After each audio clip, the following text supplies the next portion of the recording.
Baaba fi maamaan kunoo sarraatanya akkanatti bashannansiisu. Waaqayyoon mana akkanaa isinitti haa qabu, nama akkanaatti isinitti haa qabu. Dhugaa sarraatanya akkatti isaan bashannansiisan hojjettoota yookiin qimamochee mana madaamin jechuudha. Ijoolleen kun hundi isaaniitu ashamaa akkan jirtu hordoftoota kabajamtoota chaanaala kootii kan biyya keessaa kan biyya alaa bakka jirtanitti nageenyi waaqessi haa baay'atu. Akkam jirtu ana buleettiin keessa nagaa guutuun qaba isiniin jecha isinis akka nagaa taatan abdii guutuun qaba waaqayyo irraa. Akkasuma ka warroonni chaanaala kiyya faaraa taatan sabskraayibii gochuudhaan maamila keenya ta'aa warri ta'anii immoo nu jajjabeessaa hartanii hedduu galatoomaan fadhaa isiniin jedha. Inna har'a maal qabattee dhufte jechuun keessa hin oolu. Har'a akkuma agartanii yeroo tokko shakaalochee yookiin immoo qimamochee mana madaami yeroo tokko uffata zana jechuun waanuma jiru jenneetiin viidiyoo kana fidee dhufe jechuudha. Viidiyoon amma isinii fidee dhufe kuni akkuma beekamu ijoolleen kuni qimamochee mana madaamiti. Ijoollee sadeen kuni akkasuma immoo mana tokko hojjetudha jechuudha. Kanaaf guyyaa ayyaanati jechuudha. Guyyaan viidiyoon kun banamee fi sirban jechuudha. Guyyaa ayyaana keenyati jechuudha. Muuziqaa irraa hin balleessee muuziqaa Itoophiyaatti banamee fi sirbaa jiru jechuudha ijoolleen kun sadeeni. Innaa waaqayyoon nama jaalate mana akkanaa nama akkanaa waaqayyoo isinitti haa qabu isiniin jedha obboloota koo.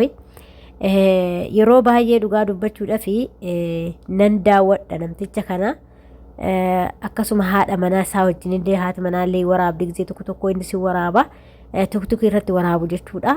Viidiyoota isaanii jechuudha. Namoonni agartan namni agarre immoo hedduu takka nama gaariidha jechuudha. Temperee irra isinii godha suuraa isaa hedduu takka nama gaariidha jechuudha.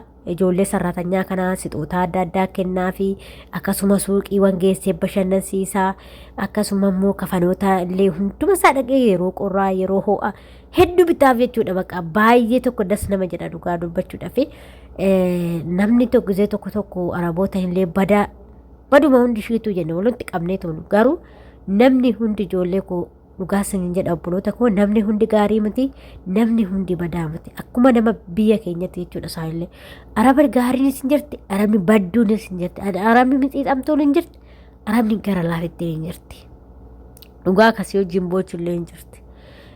Akkasuma immoo kan sarraatanyoota waan gochuu qaban godhaniif illee baay'eetu jira. Kan seeruma immoo arguma kaddaamaa hin feene jira. Maashiitii fi akkasuma nyaatuma ishiin gootellee kan hin nyaanne jira. Waanuma ishiin hojjette kan hin jenne jira. Nan beekna hunda ishiitu nu xumurree irra waan ta'eef sirriitti beekna jechuudha. Inna akkuma viidiyoo dura irratti agartan kana ijoolleen kun sadeen iyyuu manuma tokko keessa hojjetu. Ijoolleen kun hundi isaatu manuma tokko keessa hojjetu. Sadeen immoo takka Itoophiyaadha takka eessa akka taate hin beeku takka Filipiiniidha takka Ugaandaa ta'e hin beeku bakka ishiin taate garuu nama sadii hin jiru jechuudha. Yeroo baay'ee nan daawwadha viidiyoo isaanii hedduu takka natti tola jechuudha. Maaliif sarraatanyaa tana qaqqabuun barbaadan akkasuma haati manaa isaaniitillee madaamii isaaniitillee hedduu nama gaariidha. Viidiyoo waraabdii maarraa akkattan jettiin akkasuma immoo baaba sixootaas ni kenna jettiin jechuudha. Dhugaa dubbachuuf nuti ijoolleen keessattuu nuti yaazirru kan nutis badaa gaanetti namallee badaa jennaan beektanii ofii keenyallee badaa ta'anii jechuudha. Yeroo tokko immoo numatu badduudha. Yeroo tokko immoo isaanillee badaadha. Nama gaarii si yaade kanaallee ati gaariidha hin jettuuni. Maaliif amma ijoollee tanaa dhugaa dubbachuuf namticha kana Itoophiyaallee hin deema argee jira. Itoophiyaattillee suurota baay'ee kaannoo viidiyoo baay'ee waraabe jechuudha namtichi kun. Dhugaa dubbachuuf yeroo tokko arabuma hundumaa waanuma arabni hundi badduu taate waanuma araba keessa ruuf arabni hundi badduu jennee qabanna jechuudha. Garuu arabni hundi badduu miti arabni hundi gaarii miti. Akkasuma akkuma nama keenyaa Itoophiyaa hundi gaariidha gaarii miti. Hundi badaadha badaa miti. Gaariinis hin jira akkuma badaan jiru gaariinis jira akkuma gaariin jiru badaanis jira. Inna hundi keenyayyuu garagara jechuudha. Kanaaf immoo araba keessallee namoonni gaariin akkanaa kun hin jiru isiniin jechuu barbaadatanii akkasuma nama akka maatii kootii kunillee gaariidha baay'ee nama gaariidha.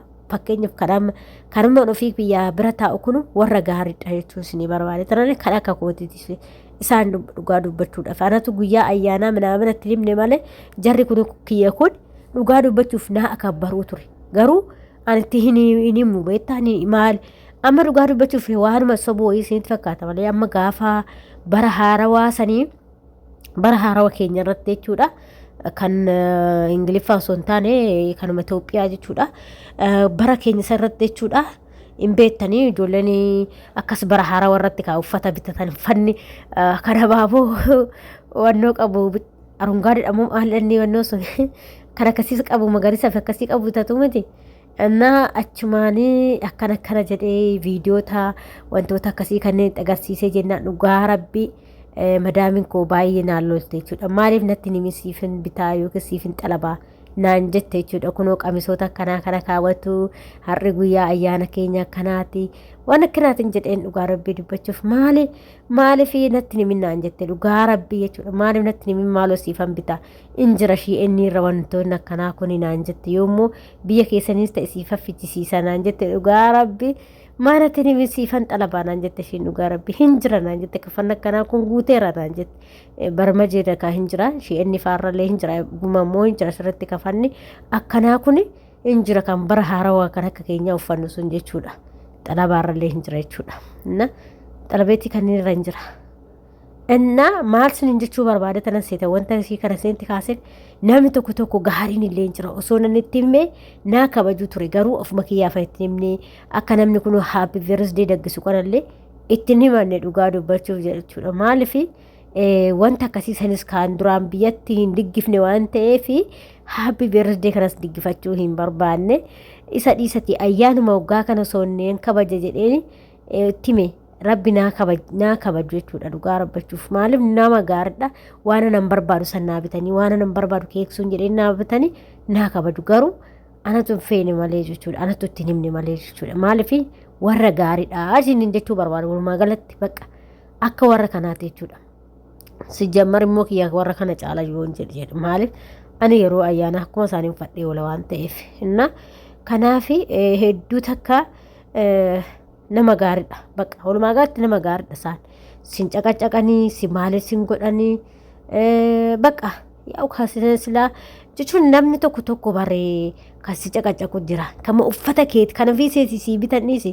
kanuma ofii keetii bitatti kanaayyuu sin jaalatanii bare dhugaa waaqayyo jechuudha amma neetii tuni naa xarabdi yeroo baay'ee rabbinaa nyaatu dide malee natti misiifan xalabaanaan jetti waan barbaade natti misiifin xalabaanaan jetti dhugaa rabbi ana sodaadha beektanii maaliif bakka maalin jedha bakka malee waan akkasii kana jiru jechuudha dhugaa dubbachuuf ani madaamuun tan bira taa'e keessaa madaamin lama hedduu nama gaariidha jechuudha madaamin lama baay'ee gaariidha madaamin ishee duute sunii fi tuni anamma jirtu sun baay'ee gaariidha ishii tokkoffaa ishii dura jaartii takka tachaatu ishiin amalli ishii eedhaa isaa homaa namaan godhan jechuudha waa'ee madaamii kanneen hime yeroo guyyaa tokkoon viidiyoo hojjedheessinii fi ibsa sirriitti jechuudha viidiyoo kamitu yeroo isinan hojjedhan jira nan raafadha garuu gizee tokko madaamii kamtu rasiif ta'e kan jedhullee ijoolleen na gaafatanii jiru madaamii sadi argeetan jira madaamii sadi keessaa kan akka gaarii naa ta'anii gaafa tokko viidiyoo isinii hojjedhas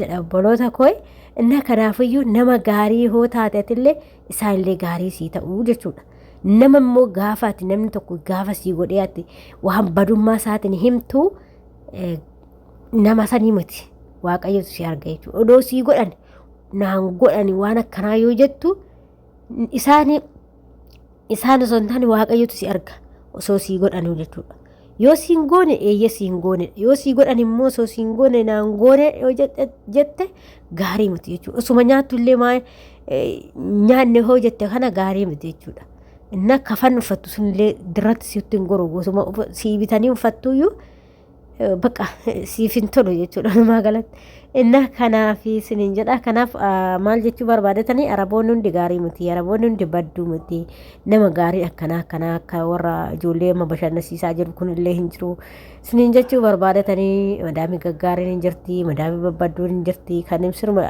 ijaa argaa keessas jibbitu hin jirti jechuudha inna akkas isiniin jedha obboloota koo kama akka sareetitti illee laaltu hin jirti bare takka jechuudha ani immoo sodaadhu ani mee araboota sana sodaadhu rabbi naa nyaatu maal akka ta'e beektanii itti mani maali isin dhagaa nu seetamu sibiila nu seetu beelullee ilma namaatiin jedhaan yoo isaan sarraatan nyaadha waa jedhan kana bakka garaan sin danda'u miti bakka ittani maani dhugaa rabbi jechuudha. Maa sibiilaa nullee ilma namaati garuu dalaguu baane malee qarshii dhabneeti miti bare.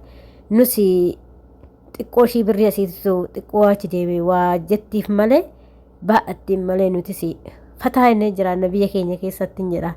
Innaa akkasii isin hin jedha obboloota koo. Kanaaf warroonni immoo chaanaala kiyyaa faaraa taatanii sabskraayibii gochuun nu jajjabeessaa. Warri nu jajjabeessaa hartan immoo hedduu takka galatoomaa ulfaadhaa. Yaada fi qeeqa qabaattan koomentiitti na gaafachuun dagatinaayi. Sinin kabajaan ga viidiyoo biraatti watti deemtu. Baay'ee.